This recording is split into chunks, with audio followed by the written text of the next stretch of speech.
Hello friends, tale treasures the hidden gems या YouTube चॅनलवरती मी उज्ज्वला तुमचं मनापासून खूप खूप स्वागत करत आहे. UPSCवाला लव कलेक्टर साहेबा या पुस्तकाचे आपण वाचन करत आहोत. पुढील भाग आपण लगेचच वाचायला सुरुवात करूया. त्याआधी UPSC MPSC जी मुलं अभ्यास करत आहेत त्यांच्यासाठी हे पुस्तक खूपच उपयोगी आहे. तर आत्तापर्यंत आपण वाचलेल्या भागांमधून त्यामध्ये खूप सारी माहिती सांगितलेली आहे आणि खरंच या सांगितलेल्या रूल्सप्रमाणे जर मुलांनी अभ्यास केला तर मुलांना लवकरच यश मिळणार आहे. तर त्यासाठी ह्या पुस्तकाचं वाचन शेवटपर्यंत ऐकत राहा, म्हणजे तुम्हाला महत्त्वाची माहिती मिळून जाईल. UPSCवाला लव कलेक्टर साहेबा या पुस्तकातील 9वां भाग अर्श से फर्श पर आगे की रणनीति पर डिस्कशन करते हैं. रिजल्ट के 5 दिन बाद केडी सर का कॉल आया. गिरीश, मेरे ऑफिस आ जाओ. मैं और एंजल दोनों केडी सर से मिलने उनके ऑफिस पहुंच गए. सर ने सिविल सेवा में सफलता के लिए धैर्य सब्र को सबसे बड़ा हथियार बताया. उन्होंने कहा, जीवन में सफलता पाने के लिए कठोर मेहनत और लगन के साथ साथ धैर्य का भी होना अत्यंत आवश्यक है. एंजल ने महसूस किया कि ज़रूरी नहीं है कि सफलता शुरू के 2-3 प्रयासों में ही मिल जाए. अगर नहीं मिलती है तो धैर्य का परिचय देते हुए आगे प्रयास करने चाहिए. श्री भगवद गीता में मनुष्य के धैर्य के गुण को दैवी संपदा बताया गया है. धैर्यवान होने का आशय है स्वभाव से शांत होना. जब आप शांत होते हैं तो आप स्थिरता से किसी भी चुनौती का सामना कर सकते हैं.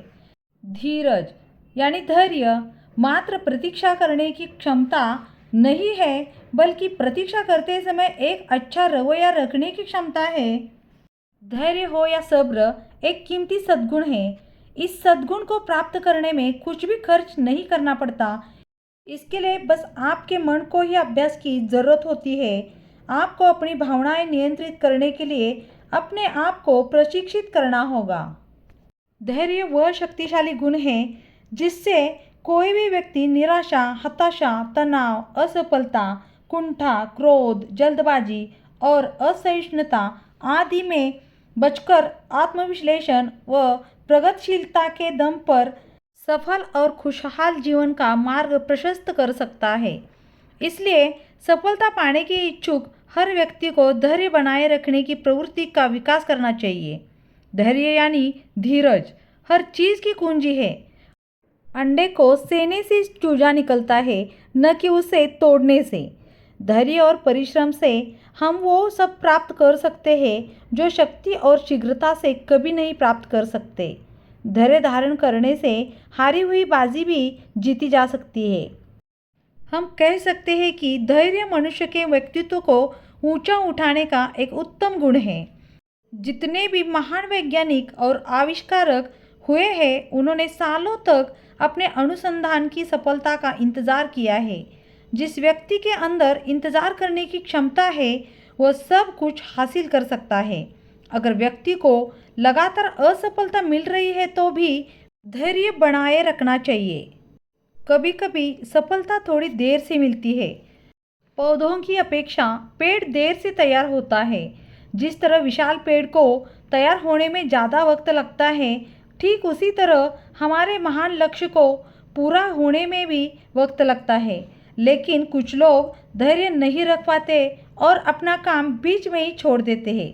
ऐसा करने वालों को बाद में पछतावा ही मिलता है. इसलिए हमें धैर्य का साथ कभी नहीं छोड़ना चाहिए, क्योंकि यह हमें उपयुक्त समय, अवसर व सफलता तक जरूर ले जाता है. दूसरी बात केडी सर ने यह बताई कि जीवन में हार और जीत दोनों साथ साथ चलते हैं. यह प्रकृति का नियम है. हमें यह मालूम नहीं होता कि पहले जीत है या हार. हमें तो परिणाम की चिंता किए बगैर अपने कर्म करते हुए निरंतर लक्ष्य की ओर बढ़ते रहना चाहिए. हार मिलने पर हमें अपने मन में निराशा को जरा भी स्थान नहीं देना चाहिए. यदि हार भी गए तो क्या हुआ, आगे जीत हमारी प्रतीक्षा में बैठी है. जो लोग अपनी सारी ताकत को अपने काम और लक्ष्य में लगा देते हैं उन्हें अवश्य विजय मिलती है. जॉर्ज स्टीफनसन ने रेलगाड़ी में सुधार करने के लिए 15 वर्ष लगाए. जेम्स वैट ने 20 साल तक भाप के इंजन का अध्ययन किया था. वेबस्टर को अंग्रेजी शब्दकोश तैयार करने में 26 साल लगे और अमेरिका का इतिहास लिखने में जॉर्ज बेनक्रॉफ्ट ने 23 वर्ष खर्च किए थे। कर्म करने और उसका परिणाम पाने में कई बार लंबा समय लगता है, जिसकी प्रतीक्षा धैर्यपूर्वक करनी पड़ती है। बीज को वृक्ष बनने में कुछ वक्त लगता है। अखाड़े में दाखिल होते ही कोई पहलवान नहीं हो जाता। कामयाबी धैर्य से मिलती है।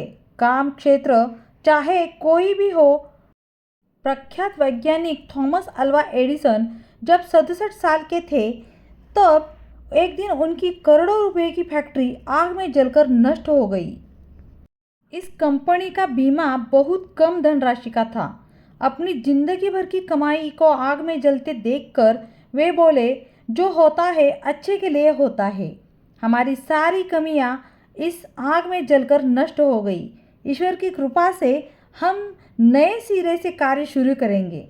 इतने बड़े हादसे के बाद एडिसन बिल्कुल निराश और हताश नहीं हुए, बल्कि केवल 3 हफ्ते बाद ही अपने पुरुषार्थ के जरिए उन्होंने फोनोग्राम का आविष्कार कर दुनिया को चकित कर दिया।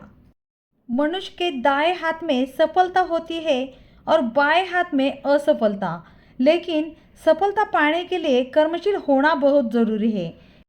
इसलिए कर्म को सबसे बड़ी शक्ति मानते हुए मंजिल मिलने तक कर्मशील बने रहिए। कर्म के कारण कोई व्यक्ति कमजोर हो जाता है और कोई व्यक्ति शक्तिशाली।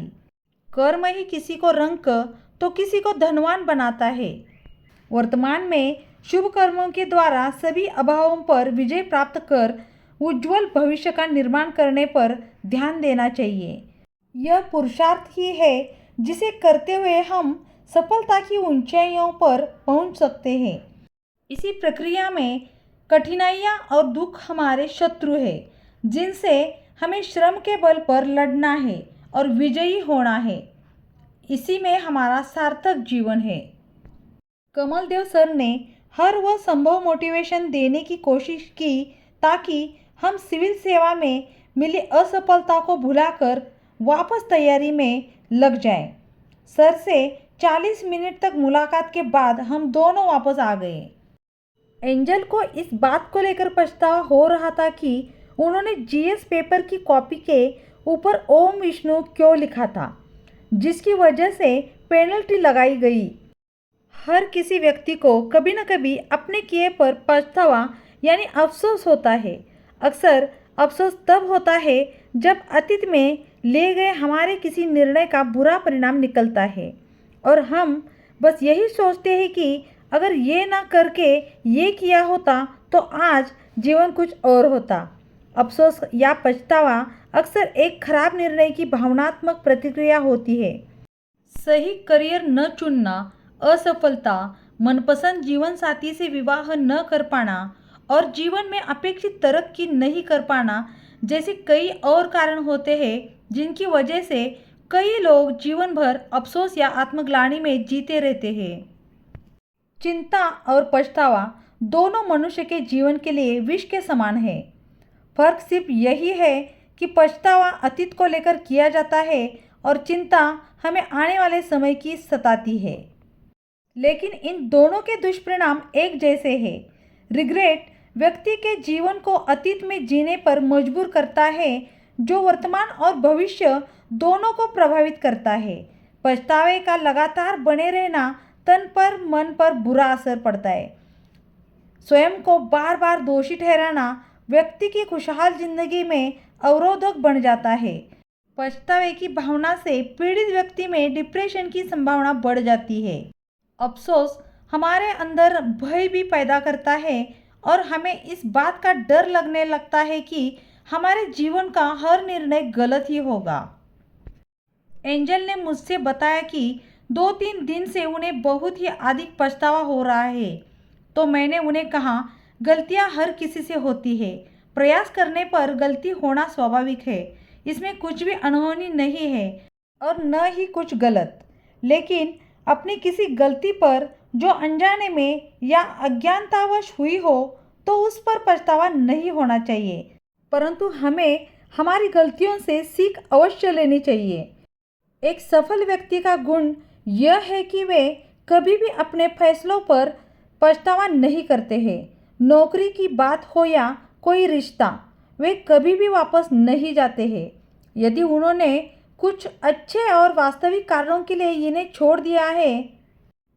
इसीलिए अगर आपकी आदत में अपने फैसलों के लिए बार बार वापस लौट जाना है तो सफलता प्राप्त करने के लिए यह आदत छोड़नी होगी। गलतियों और अतीत की असफलताओं को बार बार याद नहीं करना चाहिए।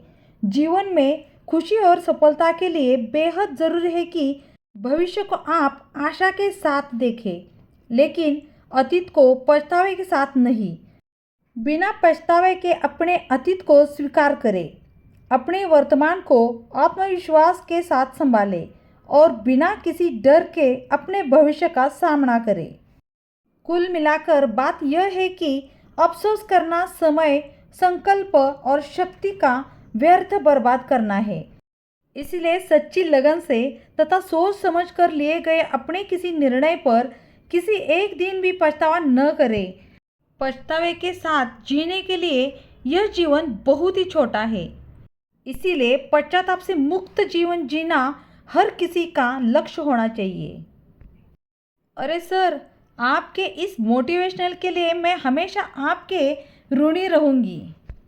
इतने शानदार और बेबाक तरीके से आपके विचार सुनकर दिल अति प्रसन्न हो जाता है। एंजल ने ऑडियो कॉल को वीडियो कॉल में कन्वर्ट करते हुए कहा, लगभग दर्जन भर मोटिवेशनल किताबें पढ़ी है। उस वजह से मोटिवेशनल बातें मुखमंडल से निकल जाती है। मैंने हल्की मुस्कान के साथ कहा, कुछ कर गुजरने का जुनून हो तो आप परिस्थितियों से ऊपर उठकर काम कर सकते हैं।